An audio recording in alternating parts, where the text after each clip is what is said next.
Hey everybody, this is Joe. I'm coming to you from my garden in Houston, Texas. I'm in zone 9A and I've got a cottage garden here, and I've got a lot of things for butterflies also.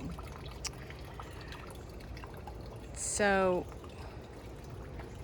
it has still been so hot and so dry here that things just are limping along.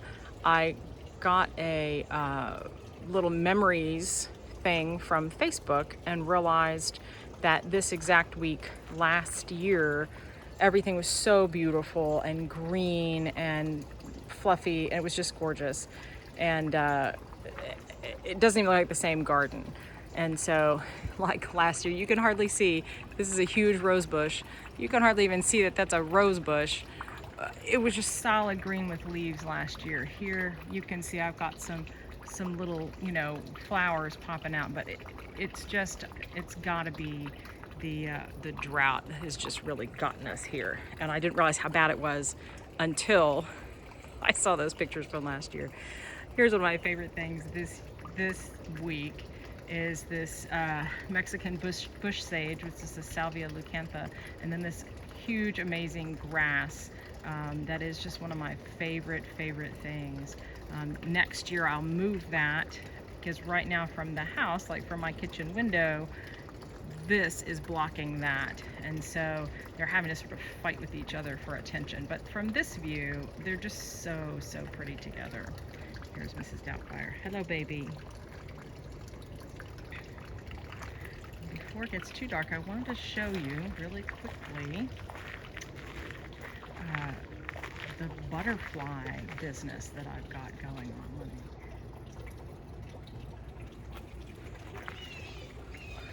When we planted this butterfly garden, we really thought that we would just give it the host and give it the nectar and not raise butterflies in containers like that you see here.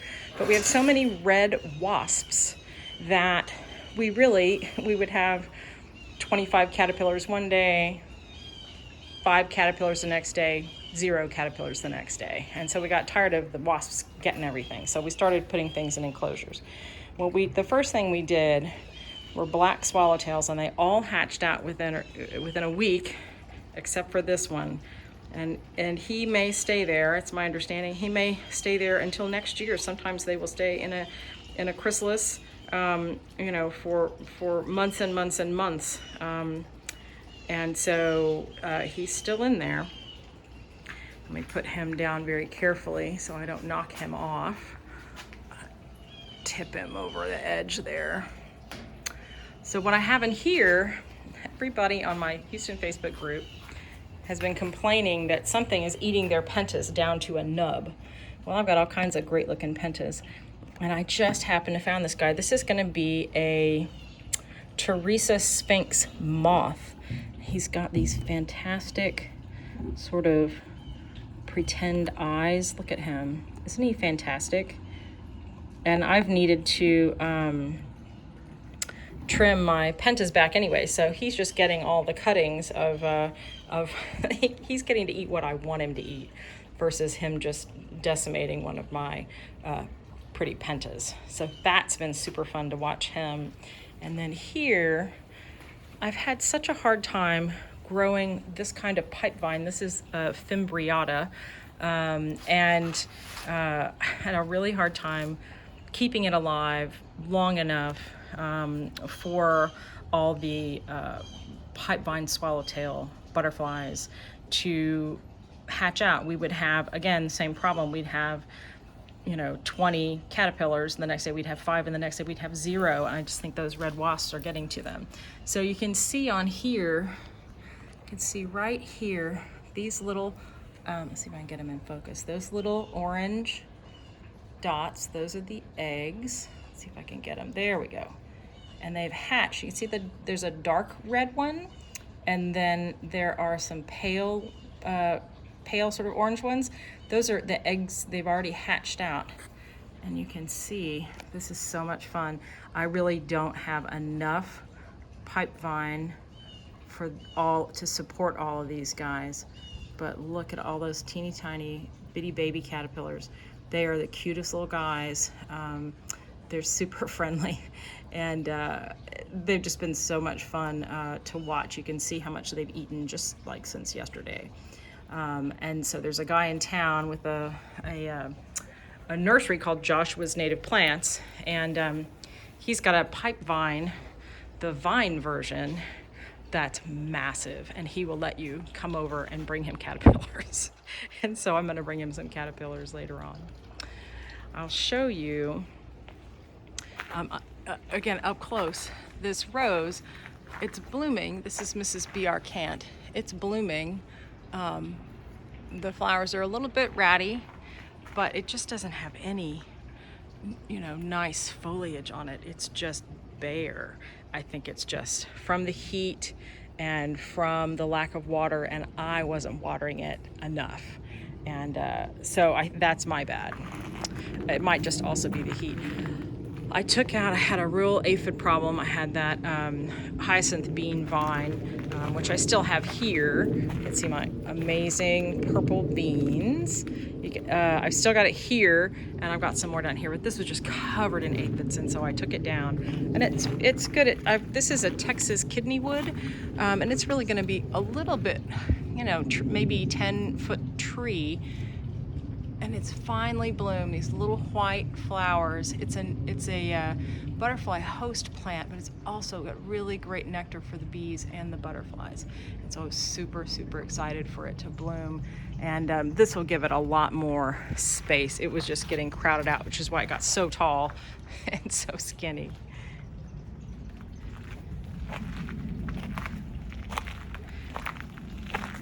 And I'm gonna walk you back to see that other pipevine, and I'll just show you a couple of my favorite little things on the way. I'm loving, this is a rose called 290 Pink Buttons.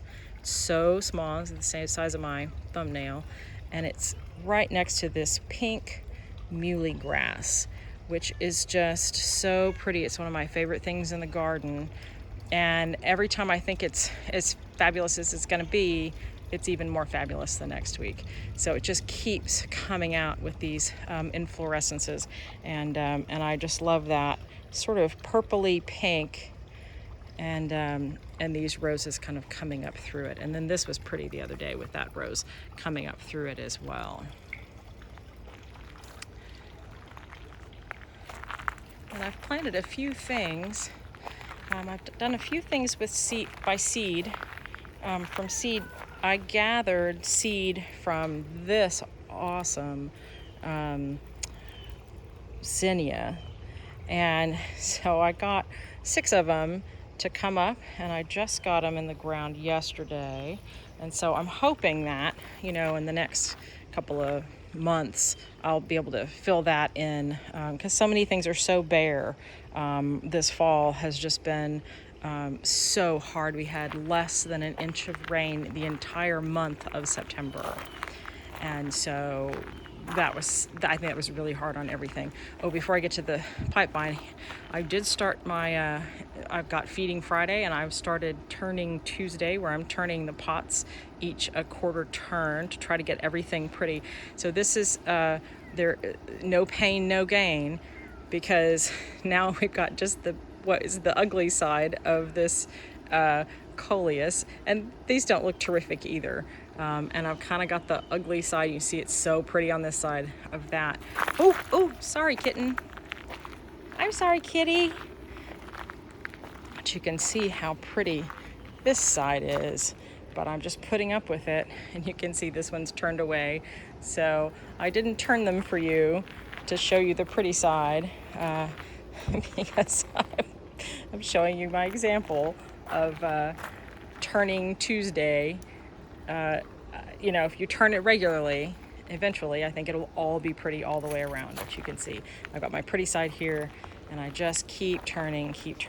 I learned, I kept having so many little crispy leaves on these ivy geraniums, and this is my first year with these, and regular old geraniums, what we think of as just plain old geraniums, they like to get dry in between waterings. And so that's what I was doing with these. Well, they kept just dropping and dropping and dropping. You see how bare it is, so few leaves in the middle. And I realized these really don't want to dry out like that. See, they're just crispy little leaves. And, you know, I took them all off of here maybe 6 or 7 days ago, and I've got all new crispy leaves. So I've just did some research. Again, here's the ugly side. I'll show you. They're so pretty. But I'm hoping that this will really do some good and really get these pretty all the way around. And I've noticed since this has been turned, here's a little bit of new growth down in here when it's facing the sun. And then over here is that pipevine.